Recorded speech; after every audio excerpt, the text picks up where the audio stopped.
So-called civil society groups talk a good game, but if you actually look at what they do to our nation and its culture, you will see a very, very different picture. There's a lot of debate over civil society, civil rights type groups, and their effectiveness that was spawned after the ADL, the Anti-Defamation League, received a lot of controversy for its actions on X, formerly known as Twitter. For those of you who are not necessarily up to speed, the ADL, amongst many other things, called for advertisers to pull their funding from Elon Musk's Twitter because they personally believe that you shouldn't be able to say certain things. They call it anti-Semitic speech because that supposedly creates violence against marginalized groups. And they also did a variety of other things which caused the hashtag boycott the ADL to trend on Twitter and caused a big firestorm where the CEO of the ADL said that Elon Musk was being anti-Semitic by making claims against him. Just a whole big firestorm. But for me, my friends, this doesn't just stop at the ADL. The ADL is not merely the only organization of its type that has been an enemy to free speech and an enemy of the Republic, really since its inception. But if you want to go beyond that, since it got more and more involved in political matters, it's a part of a genre of organizations whose stated goals are to now warp the courts and warp the legal norms of the United States and use them in furtherance of typically progressive, far-left political causes. Hence the title of this video. It's my intention to convince all of you in this video that so-called civil society groups, as they're so-called, or so-called civil rights groups, are actually some of the biggest internal domestic threats to our republic. And we would be wise to understand that and categorize them as such. Just to be clear, I'm speaking of organizations like the SPLC, the ADL, the ACLU, the NAACP, all organizations within the canon of American public advocacy that many people have heard of, or if they're not heard of it, they are at least familiar with the work of these organizations. Of course, the NAACP is responsible for one of the most landmark cases in the United States Supreme Court, Brown versus Board of Education, which completely and utterly revitalized the landscape in America surrounding civil rights discrimination. So obviously, if you don't know these organizations by name, you know them by the effects of their works. And many of us have this idea that these organizations like the ADL, the NAACP, the ACLU, the SPLC, and there are plenty of others, but I'll stick with those for a moment because they're the most recognizable and the most influential in our current period of time. There's this idea that all of those organizations started off with good intentions, but became corrupted as politics became their language as opposed to the principles they initially set themselves up under. Now, before I address that claim, let me briefly explore the history of these organizations so I can provide more context for all of you. The ADL was founded particularly to defend a man who was accused of heinous crimes, and afterwards they became a sort of voice, an outlet, speaking out against anti-Semitism, so-called. Now, that was the origin story of the ADL. The NAACP was established by people like W.E.B. Du Bois and other folks who believed that during times of discrimination and segregation, Black folks needed a concerted voice to fight back against those things that were bad for them. The SPLC, the Southern Poverty Law Center, they were founded in the 60s to respond precisely to different acts of segregation and different acts of what they called racial discrimination that were illegal. The ACLU was founded in the 1920s, 1930s to defend the rights of anti-war protesters who had their free speech attacked by the government. Again, I can keep going on and on. And so all these organizations, as we see, supposedly had benevolent conceptions. And so many people are compelled to believe that if they had simply stayed on the pure path of advocating for what they believed in and didn't get bogged down in politics and didn't get bogged down in partisanship, these organizations would actually be A-okay. But I don't agree, because I believe they were actually rotten from the start. And I'll explain why in a second.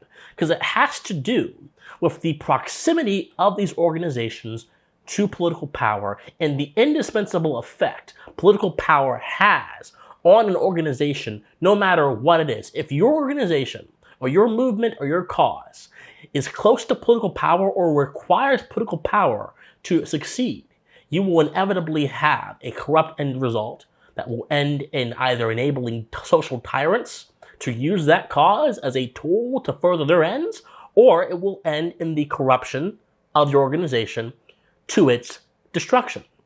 But very simply, my friends, we have to ask ourselves this question. How political have these groups gotten? Well, the SPLC is known for smearing people. They're known for smearing an entire category of people as being anti-government protesters and labeling that as extremism and putting that on their hate watch website, where they basically chronicle groups ranging from the Ku Klux Klan to neo-Nazis. They put people who have a skepticism of the government in the same category as Klan members and neo-Nazis. And that should tell you, of course, just what they believe. But the problem is, government institutions and the media rely on the SPLC's mechanisms to discern what's a hate group and what's not a hate group. So when you have a biased organization cooking up all of this stuff and giving it to the major official institutions of our society, who then use that stuff to make policy and make news, what do you have? You have a misinformed mechanism being used to keep the populace in ignorance. And the SPLC instrumentally has been effective in doing that. The NAACP, far from being about the advancement of black people, support reparations, which of course is not only unrealistic, but it's fundamentally immoral. The immoral expropriation of resources from one group to another to give that other group an advantage, whereas that other group does not have an advantage. This is called equity. It's called sacrificing fairness and equality on the altar of equity. They want to do that. They spent a lot of their time during the Trump years talking about Donald Trump, a man who actually attracted more minority voters than a good majority of other people did in recent time, Republicans at least. The NAACP, so-called voice of black folks, became a left-wing outfit against the former president.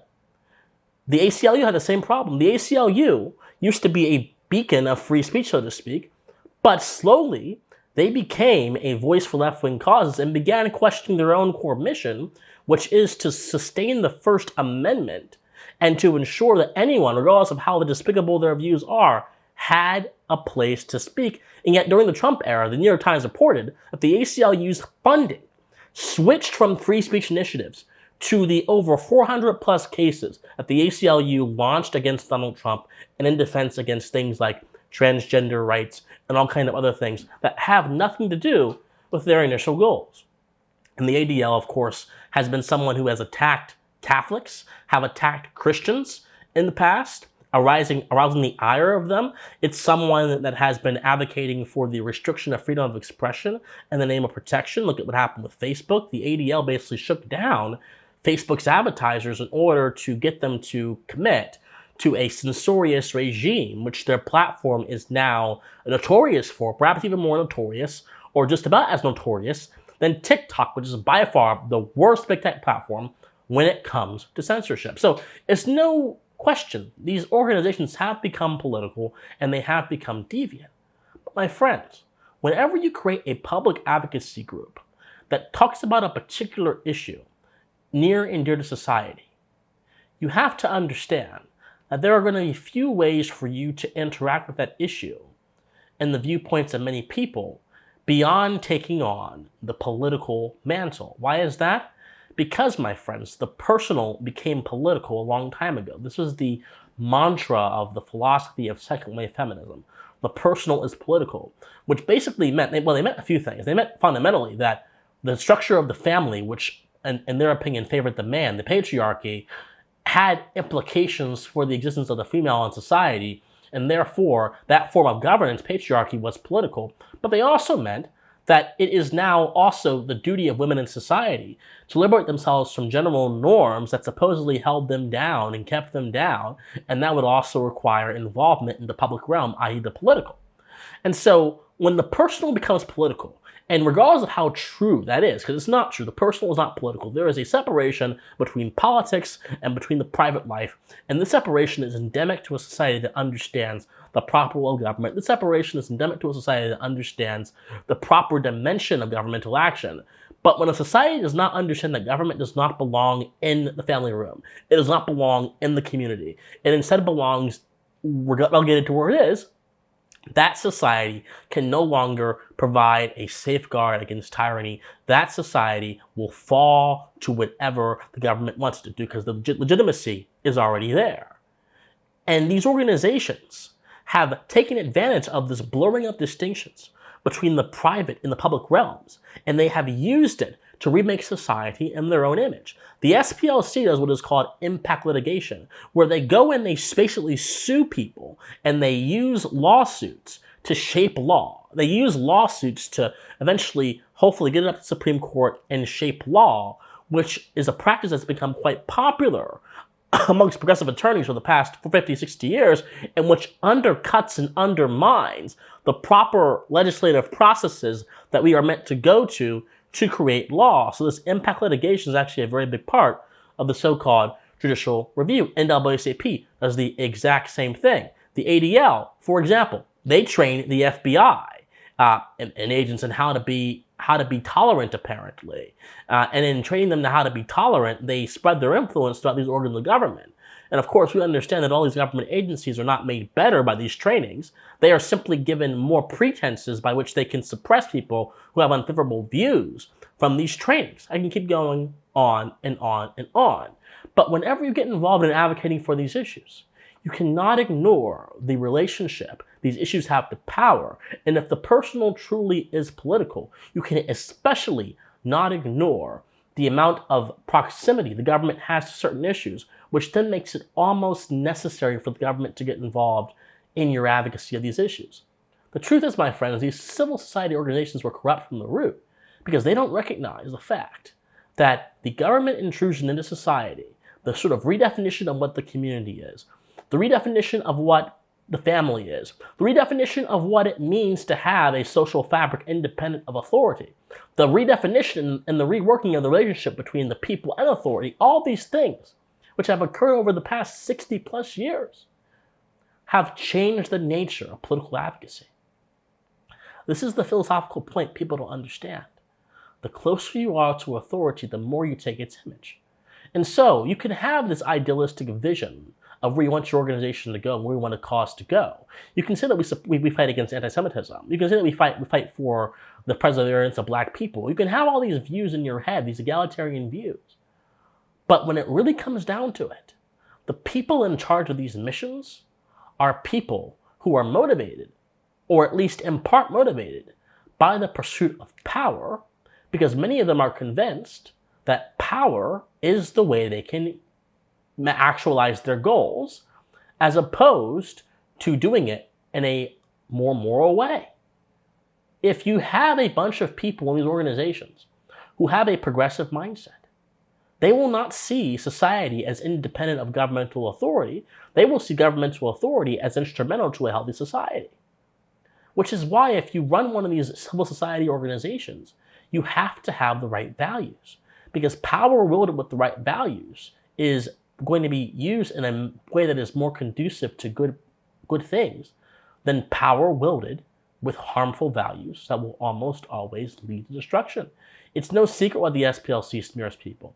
It's no secret why the NAACP made their initiatives about going against Donald Trump as opposed to protecting black folks. It's no secret why the ADL believes in censoring speech, despite the fact that that doesn't actually help anything and that actually makes things more dangerous for us. It's no secret the ACLU went from fighting for free speech to fighting against conservatives. There's no secret, because no matter how noble your cause is, if it is dependent on power, it will adopt the methods and the languages of power, which is going to be almost always expediency. How can you use the power in the most efficient and quickest way, as opposed to moral excellence, which is what are the limits in which our behavior can happen, and how can those limits be used whenever we go ahead to do what our goal is. That is why, my friends, I believe civil society organizations are a big threat to the republic. They don't need to be, but how they are right now, in general, they most certainly are. And it would be very wise for us as Americans to admit that, recognize that, and deal with that as we may. My friends, study philosophy, study history, like this video, comment on this video, share this video. If you want to help me keep the lights on and help me keep my mission going, donate to me. You have so many options in the comment section down below. Like this video, subscribe to this channel, share this video, please, please, please. Help us get out there to as many people as possible. I love you guys so much, and please stay pensive. Bye, guys.